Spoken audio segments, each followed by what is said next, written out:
Bonjour à tous, j'espère que vous allez excellemment bien. Aujourd'hui on se retrouve pour parler cyclisme, pour faire le débrief de la première étape du Tour de Catalogne 2022. Première étape qui a été quand même très animée, très intéressante à regarder. On fera le débrief de tout ça, les bleus, top et flop. Dans les flops on parlera d'Astana, je peux déjà vous le dire parce qu'il y a des infos très intéressantes sur cette équipe. Il y a un coureur qui n'a pas vraiment performé, j'en profite pour parler des infos de cette équipe. Et puis, on terminera par une légère présentation de l'étape de demain, parce que pour tout vous dire, là j'enquille un petit peu les vidéos, donc j'ai pas trop le temps de me poser sur le parcours et d'analyser de manière très précise le parcours comme je fais d'habitude. Donc on aura vraiment un profil, mais je ne vous le mettrai même pas à l'écran, c'est vraiment une petite présentation de l'étape de demain, mais très très légère. On commence tout de suite parce que j'ai beaucoup de vidéos qui sont en attente d'upload, donc je peux pas faire des vidéos qui durent 25 minutes de cette première étape. On n'hésite pas à s'abonner à la chaîne, on n'est pas loin des 1000. N'hésitez pas à mettre un pouce bleu, à réagir dans les commentaires, à partager la vidéo sur les réseaux sociaux, notamment auprès de vos proches. Donc la vidéo, on va essayer de la faire assez compacte aujourd'hui parce que j'ai la Formule 1 qui est en train d'être uploadé en ce moment. Ça m'a même emmerdé pour regarder la course, mais j'ai réussi à tout voir. En fait, les 35 derniers kilomètres, j'ai tout vu nickel. Entre 15h15 et donc 16h à peu près, j'avais laissé l'upload tourner de l'autre côté. Donc ce qui fait que j'avais l'image qui se coupait régulièrement. Et en même temps, ça n'a pas uploadé très bien de l'autre côté non plus. Donc ça a été une idée moyenne, on dira ça comme ça.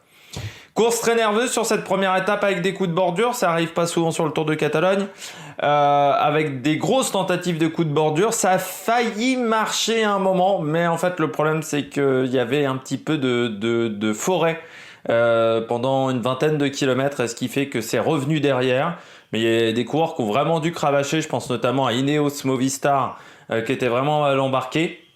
Fin de course très rapide, hein. De toute façon la journée était très rapide parce que le début d'étape, l'échappée a mis pas mal de temps à sortir. Et puis ensuite, voilà, il y a eu cette tentative de coup de bordure, je dirais à 80 bornes de l'arrivée.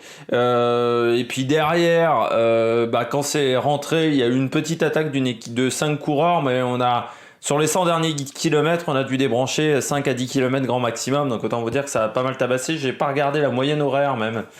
45 à l'heure pour 1688 mètres de dénivelé positif.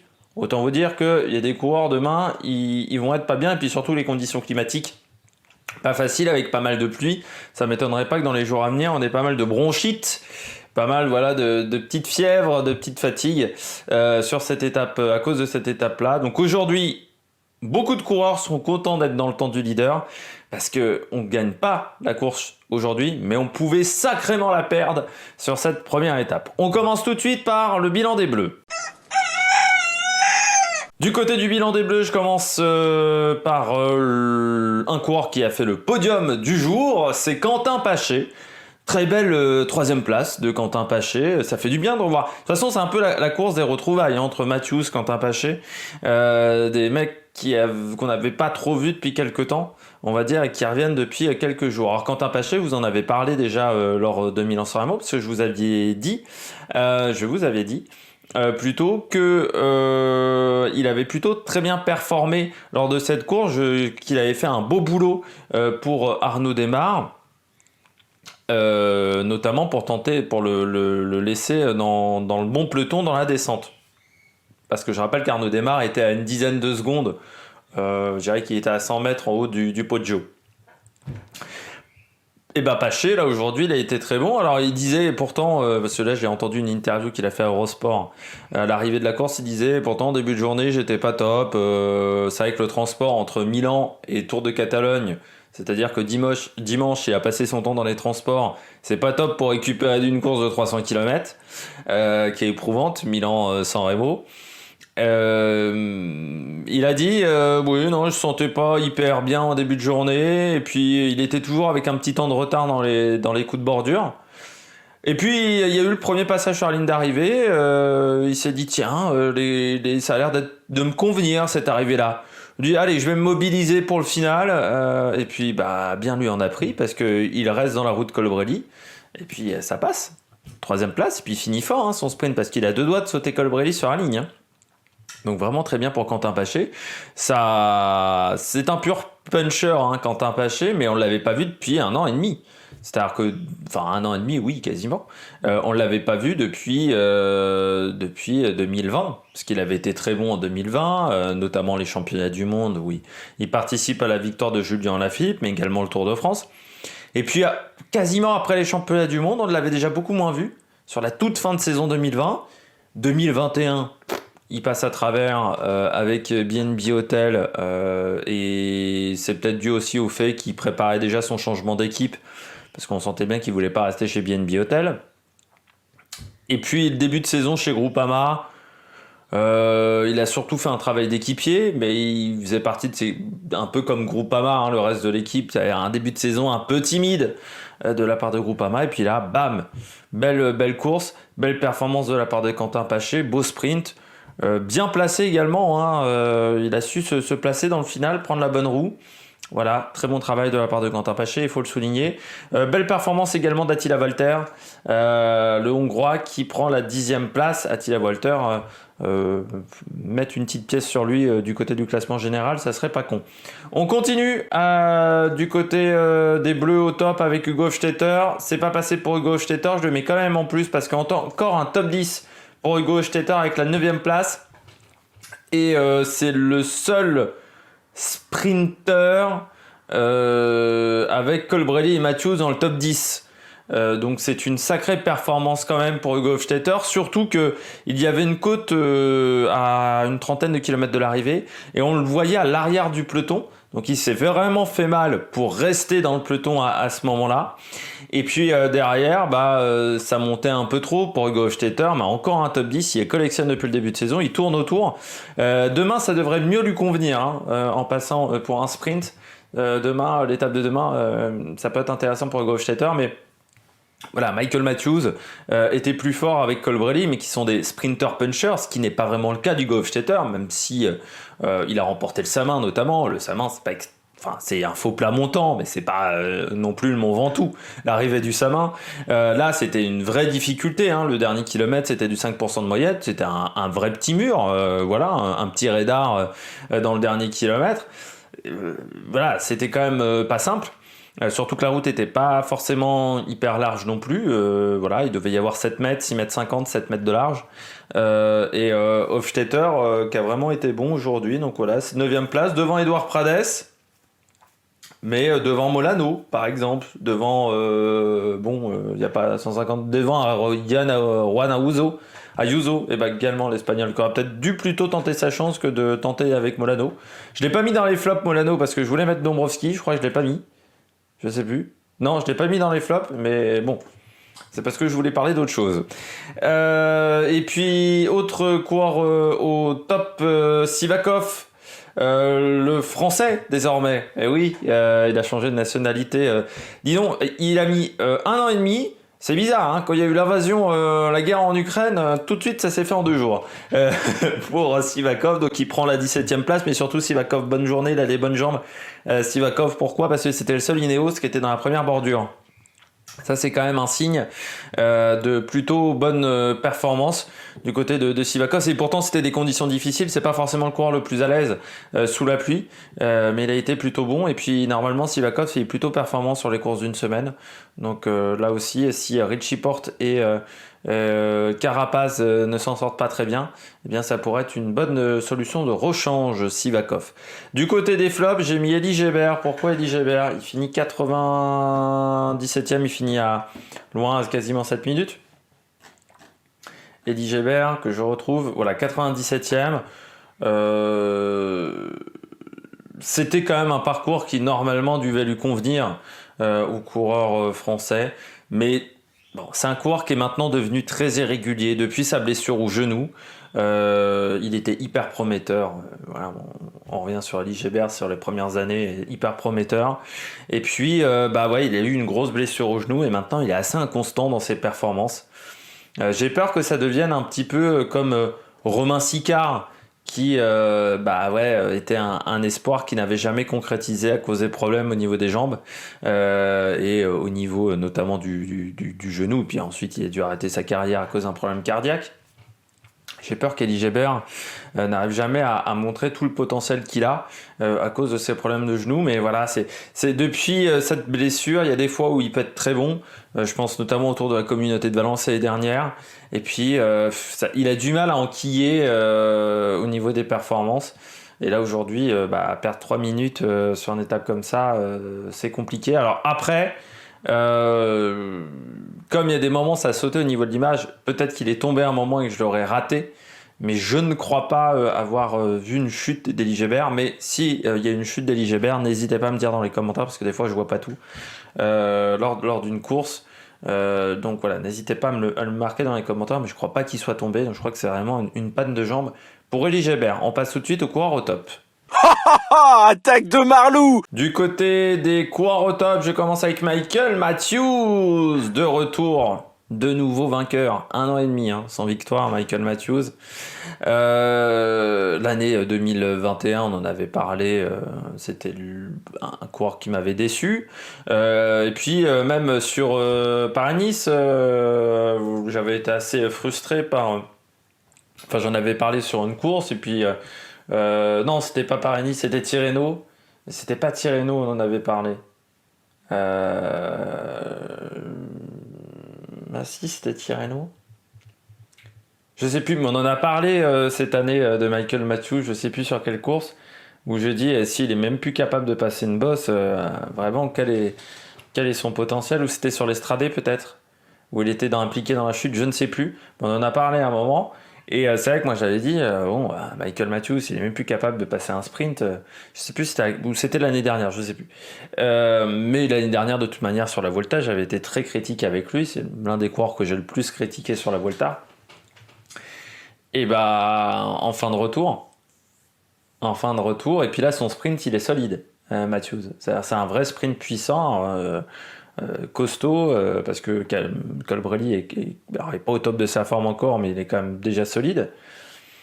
Et Paché fait un bon sprint aussi.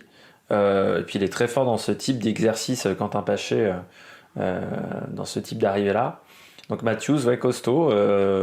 Peut-être enfin le retour de Michael Matthews. Alors il n'y avait pas une grosse opposition, mais sur un parcours comme ça peut être intéressant. Matthews, moi j'ai toujours dit que c'est un coureur qui aurait dû gagner déjà 2 ou 3 fois l'Amstel. C'est un coureur qui est fait pour l'Amstel Gold Race, c'est vraiment son profil. On le verra également sur le Tour des Flandres, mais vu qu'il a peu roulé sur les pavés, je suis pas sûr que ça soit une grande réussite. Mais c'est un coureur qui doit retrouver le chemin de la victoire cette année. On lui a mis en plus un petit peu Renaud Wegen dans les pattes. Qui est co-leader au niveau des sprints dans cette formation. Donc, alors pas sur cette course, mais en général dans l'effectif de cette équipe. Donc c'est vrai que Matthews, il doit retrouver des sensations, il doit retrouver la victoire, parce que 2021 chez Bike Exchange, ça a vraiment pas été une réussite pour lui. Donc là, il faut retrouver des sensations, et là, cette victoire peut lui faire du bien. De nouveau une victoire en World Tour. Et puis ça lui était pas arrivé depuis quelques temps. Sa dernière victoire datait d'1 an et demi. Pourtant, c'est quelqu'un qui a quand même 38 victoires dans des courses, 3 contre la montre notamment. Matthews, mais voilà, il devait retrouver le chemin de la victoire. Et là, il a fait vraiment du bon boulot. Aujourd'hui, je rappelle, vainqueur du maillot vert en 2017, Michael Matthews. Deuxième Colbrelli, donc deuxième coureur au top également.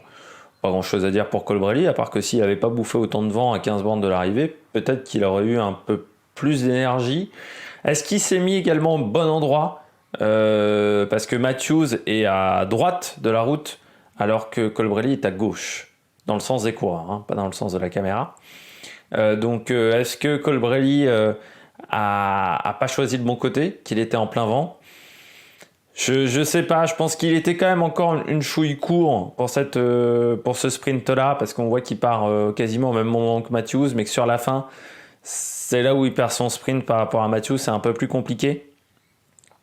Après, il bouffe quand même pas mal de vent pendant un grand moment, parce que je me suis même dit, ils vont quand même pas faire sprinter Bauhaus.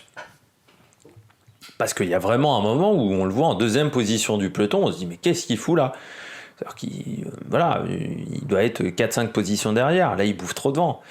Et c'est peut-être là où il perd son sprint, même, en mangeant autant de vent à ce moment-là de la course. Mais sinon, Colbrelli sur ce type d'arrivée, ça reste une solution. Enfin, ça reste un très bon coureur, même si ce début de saison est peut-être un peu plus compliqué. Et puis de toute manière, voilà, on voit qu'il fait un bon travail. On voit que la Bahreïn a fait un bon travail également pour lui. Donc demain, il y a encore un deuxième sprint, je pense demain. Ça peut être intéressant pour lui, même si là, ça sera vraiment un sprint sur du plat. Il y aura pas mal de vent également parce qu'on sera sur la côte basque française, je crois. Non, on arrive à Perpignan, je sais plus. L'arrivée, c'est Perpignan. Mais voilà, on sera le long de la mer. Et donc, il faudra faire très attention avec le passage de la frontière également, qui sera un petit peu vallonné. Ça sera une étape longue, hein, avec 202 km demain. On termine avec le dernier coureur au top. J'ai mis Simon Clark, 7ème aujourd'hui. Simon Clark.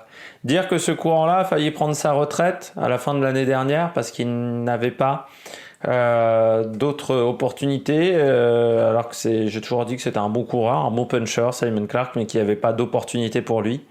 Et ben aujourd'hui, il l'a encore montré, belle 7ème place. Depuis le début de saison, c'est quand même 1, 2, 3, 4, 5, 6 top 10 en 11 jours de course. C'est pas mal pour un mec qui devait être viré. Et attends, il fait 11e du Hombloot et Newsblad, 12e de la première étape du Tour d'Andalousie, hein, donc c'est pas des top 10, mais bon, c'est pas loin. Il est très bon depuis le début de saison, et voilà, Enfin, ça fait partie des coureurs qui ont souvent eu un rôle d'équipier, qui se sont rarement mis en valeur. Voilà, il a deux victoires d'étape sur le Tour d'Espagne, et puis un maillot de meilleur grimpeur, et une Drôme classique. Voilà, et puis deuxième de l'Amstel en 2019. C'est pas un coureur qui a le plus grand palmarès au monde, ce qui maintenant peut être un problème sur le marché du travail des équipes cyclistes. Mais du côté de Simon Clark, c'est dire que ce coureur-là a failli arrêter sa carrière alors qu'il avait encore beaucoup de choses à montrer. C'est un peu triste. Voilà, là, il est en train de faire des belles performances avec Israël. Alors, il a un contrat d'1 an. Est-ce qu'il sera renouvelé à la fin de saison? Il a 35 ans aussi, hein, donc il commence à être à un âge où parfois c'est un petit peu compliqué. Surtout que c'est un coureur qui a commencé quand même en 2006. Et oui, qui n'est pas passé forcément par des grosses équipes. Notamment, il était passé chez ISD en Italie. Et puis ensuite, bon, il a fait que du World Tour depuis 2011, hein, ça fait plus de 10 ans qu'il est en World Tour, mais sans avoir un grand rôle souvent dans ses formations, ou très rarement. Et c'est vrai que là, chez Israël, je trouve que voilà, on lui donne sa chance, et il fait vraiment des belles performances, et il montre qu'il est encore là, et qu'il a encore beaucoup de choses à montrer. On passe tout de suite au flop. Du côté des Bonnedan, on va aller assez rapidement. Premier flop, Roger Adria. Pour moi, c'était une étape qui pouvait lui convenir, Roger Adria. Il a quand même les qualités de puncher, le coureur de Cairn Pharma. Bon, il finit très loin. C'est dommage parce que je pense que ce coureur-là, Roger Adria, c'est un coureur qui a d'énormes qualités, mais qui est... Alors, je sais pas si c'est un coureur qui est un peu dilettante et qui... prend la vie comme elle vient et comment dire ne se mettrait pas à 100% tous les jours de course, mais je trouve que c'est juste un coureur qui n'est pas le plus intelligent du peloton, mais je trouve ça surprenant parce que sur une étape comme aujourd'hui, une arrivée comme ça, Roger Adria, il nous a fait des attaques notamment sur le Tour du Limousin, mais sur d'autres courses qui étaient solides dans ce type de pente là, donc je sais qu'il est performant dans ce type de pente là, c'était 4-5%, il est capable de faire un top 10 aujourd'hui, et pourtant aujourd'hui il finit à 2,30 du peloton, ou est-ce que c'est un coureur qui ne s'est pas frotté? Mais c'est bizarre que sur des courses comme ça, il n'arrive pas à se montrer beaucoup plus. C'est un coureur qui pourra apporter beaucoup de points à sa formation. Roger Adria, il a des très bonnes qualités, hein. Moi je trouve que c'est un coureur qui a des bonnes qualités. Alors c'est pas un champion du monde, pardon, en puissance, mais c'est un coureur qui est c'est un bon coureur, quoi, hein, voilà, qui pourra avoir vraiment... un plus gros palmarès que ça, 23 ans, mais je trouve que souvent il gâche des occasions, ou il attaque trop. Mais là aujourd'hui, il y avait de quoi mieux faire. Enfin, finir à 2,30, c'est quand même une déception, surtout que sur Grande Camino, il fait 22e du général. Donc c'était plutôt pas mal, tu vois. 32e de Trofeo Lagueglia, un peu plus loin, mais il fait 5e du classement de la montagne du Tour des Alpes-Maritimes. Bon, c'est un coureur qui est capable d'être performant, mais là, j'ai été un petit peu déçu par lui. J'ai mis en 2 Carapaz. Alors vous allez me dire, pourquoi tu mets Carapaz? Le mec finit dans le temps du peloton. Enfin, la journée est plutôt bonne pour Carapaz, on va dire. Sauf qu'il se fait quand même avoir une fois par un coup de bordure où on est obligé de mettre toute l'équipe à travailler et ça fait consommer de l'énergie. Parce que à part Sivakov, tous les autres étaient dans le mauvais coup. Et puis deuxième chose, il a eu un problème mécanique. Problème mécanique ou chute, on n'a pas trop vu dans une descente, dans la descente de la grosse côte de la journée, qui était je crois la taux des Romagna. Et il a de nouveau un effort où il est en train de courir derrière le peloton pendant 5, 6, 7 km où il a du mal à rentrer. Il a même cramé Luc Plapp et Castroviero dans l'affaire. Donc pas une très bonne journée pour Carapaz, même si dans le final il était aux avant-postes, il a tenté de partir à 600 mètres. Je pense qu'il a consommé beaucoup d'énergie aujourd'hui.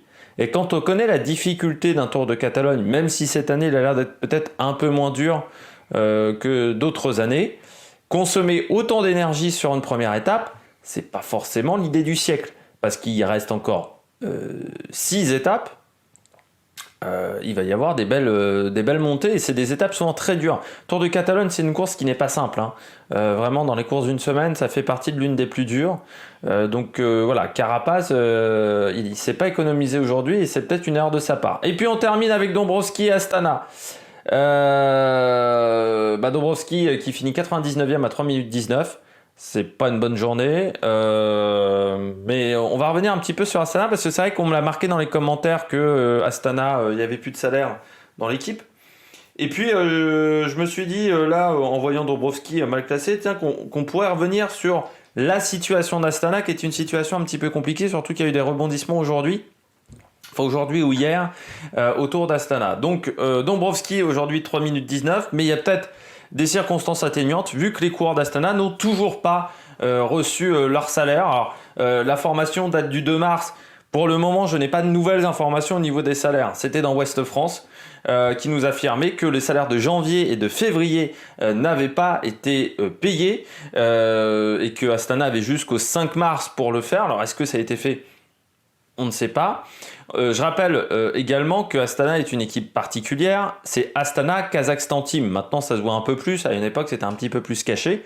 Astana, c'est la capitale du Kazakhstan. Mais je crois qu'il doit même changer de nom, la capitale du Kazakhstan. Mais c'était donc la capitale du Kazakhstan. Et en fait, c'est un conglomérat, normalement, d'entreprises kazakhs.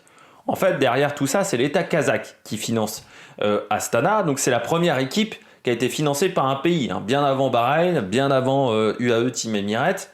Bien avant maintenant l'équipe du Koweït également en 3e division.